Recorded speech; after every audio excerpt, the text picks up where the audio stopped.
flowing from the local Kingdom Hall of Jehovah's Witnesses. I heard you make the message. Right. It was Just yesterday. Just sort myself out, yes. Right, could I ask, which congregation are you, please? We are in Retford congregation. Sorry, which congregation? Retford. Retford. How do you Retford. How do you spell that? R-E-T. Yes. F-O-R-D. Okay, Retford congregation. Okay, thank you. I had trouble getting through to a congregation near me, so that's why I contacted you. I went on jw.org. Where is Retford? Retford is between Nottingham and Sheffield. Nottingham and Sheffield. Yes, there's that sort of area, yes. Are you familiar with the area? Or? No, not at all. No, okay. Whereabouts are you based? I'm based in Plymouth. Plymouth, oh, that's the other end of the country. I see. Yes. But I'm reading your book, Enjoy Life Forever. I'm finding it interesting.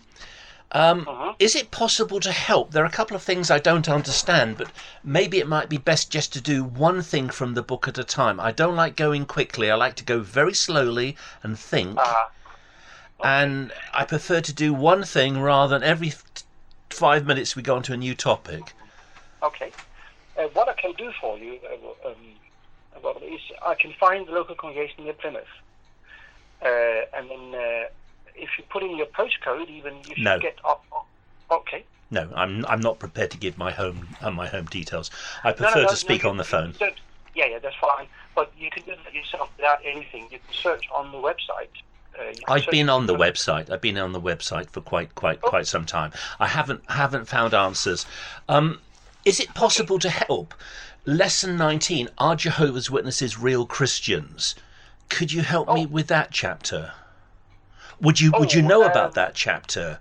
Oh yeah, I would know about it. But that was. I thought it was it 29 you were asking about? Yes, that's another one. But I prefer to do just one thing. So. Lesson 29, what happens when we die. But could we stick to just this one topic then, if that's possible? We can. Let's see. Got it here. Yeah. Thank you. One thing that troubles me as I read through this chapter, it doesn't really deal with the main scriptures that churches would use to say that, when we die, our souls or spirits go to be with Christ, so we live on. I was quite surprised about that. Right. That's probably in chapter 29. Is that right, or is it further down in... It ignores these scriptures. For instance, Paul says at 2 Corinthians chapter 5, verse 8, absent from the body, present with the Lord. So at the moment of his death, his soul or spirit leaves his body, and he's present with the Lord Jesus, you see. Okay. Yeah. There's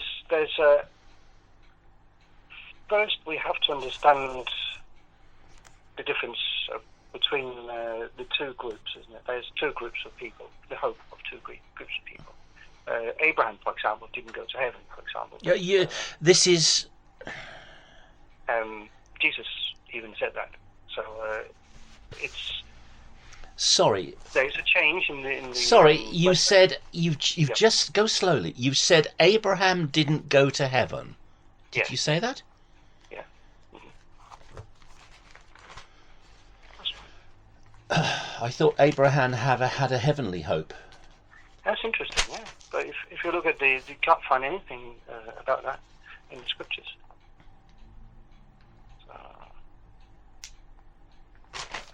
If we look for that, then you would see that, and he was a faithful man. You would expect him at least to be selected to go to heaven. But obviously, no one was selected until Jesus came. No one ascended or came from heaven before Jesus. So it was only after him. What about Enoch and Elijah? Elijah, he was transferred. He wasn't going to From heaven. where? To where? To heaven? He was going to another assignment. Another assignment? Where's that in the Bible? Where does it say he was transferred to another assignment? Now you are jumping because I'll. Well, you've got to actually quote the Bible to me. I'm in Hebrews 13. It does mention Abraham. It talks about the heavenly hope from Hebrews 11, 13 to 16. I'll read it. These all died in faith, not having received the promises, but having seen them afar off, were assured of them, embraced them, and confessed that they were strangers and pilgrims on the earth. For those who say such things declare plainly that they seek a homeland. And truly, if they had called to mind that country from which they had come out, they would have had opportunity to return. But now they desire a better, that is, a heavenly country. Therefore God is not ashamed to be called their God, for he has prepared a city for them. So the desire for the people mentioned in Hebrews 11 is a heavenly country. Then it talks about Abraham, who you said doesn't go to heaven, in Hebrews 13:17. By faith Abraham, when he was tested, offered up Isaac, and he who received the promise offered up his only begotten son. So it talks about the hope of these people in Revelation 13 being a heavenly country. And then immediately after that it mentions Abraham. Couldn't it be that Abraham had a heavenly hope? It is interesting that Abraham, of course, is a faithful man. And what his hope was initially was given the promised land, wasn't it? That was the nation of Israel. So initially what he thought of was simply physical on the earth. It doesn't say anything in the Bible that he was a heavenly hope. Sorry, could you speak up? I can't hear you. Okay. So it doesn't say anything about that he was a heavenly hope. It says in Hebrews 11:16, but now they, that's the men of faith mentioned in this chapter, men and women of faith, but now they desire a better, that is, a heavenly country. Therefore God is not ashamed to be called their God, for he has prepared a city for them. City is often used as a synonym for the people of God. I'm rather tired at the moment. I didn't sleep very well last night. But it does say that there is a heavenly country. So I'm just pointing that out, that you said that Abraham doesn't go to heaven. Do you have any... I could find out for you, because I wasn't sort of prepared for going to deal with this gospel. Well, you should always be prepared. That's my suggestion. It's true, but if there's a question that I like to think about or come back to one, then it's as you said, you want to take one step at a time, and yes. I'm like that too. Yes. I don't know everything. I can't just on top of my head think of all these scriptures. So it's quite common for us. Yes. So yes. We don't know everything, yes. of course. But what I was thinking of, I don't mind.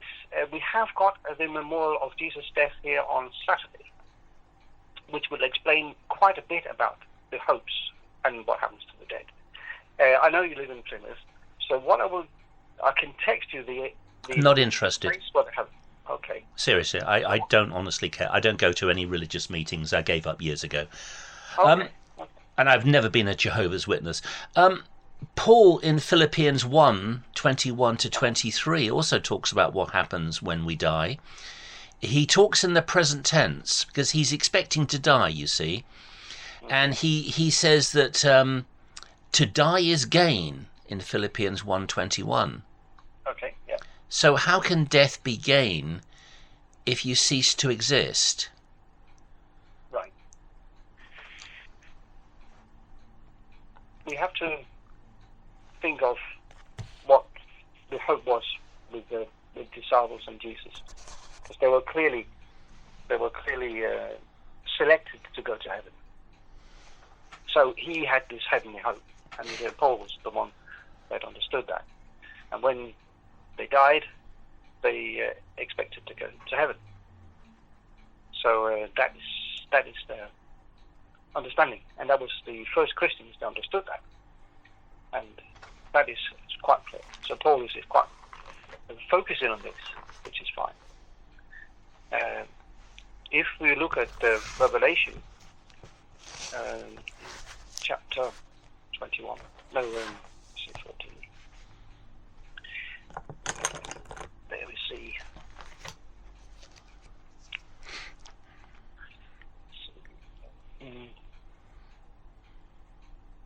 Revelation. Yeah, that's 20. It's about the.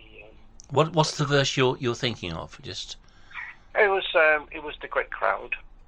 Chapter. That's not relevant to the question I'm asking. It is, because there are two chapters. You haven't proven that. Unless you prove something to me, I'm not interested in being told things. You need to prove it. Okay. In Revelation chapter 7, verse 9. Yeah. Okay.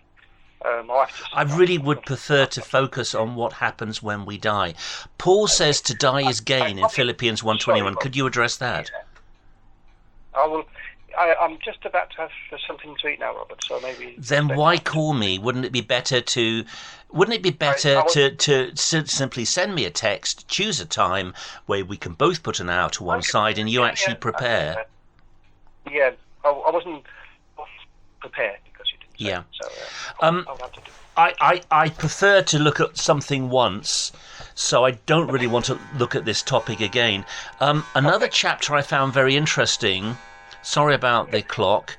Was lesson 13 on warfare and politics. Would you be willing to do some preparation on that? On the. It's your book, Enjoy Life Forever, lesson 13, How False Religion Misrepresents God, and paragraph 2 interests me on page 55. Okay, yeah, I'll do that.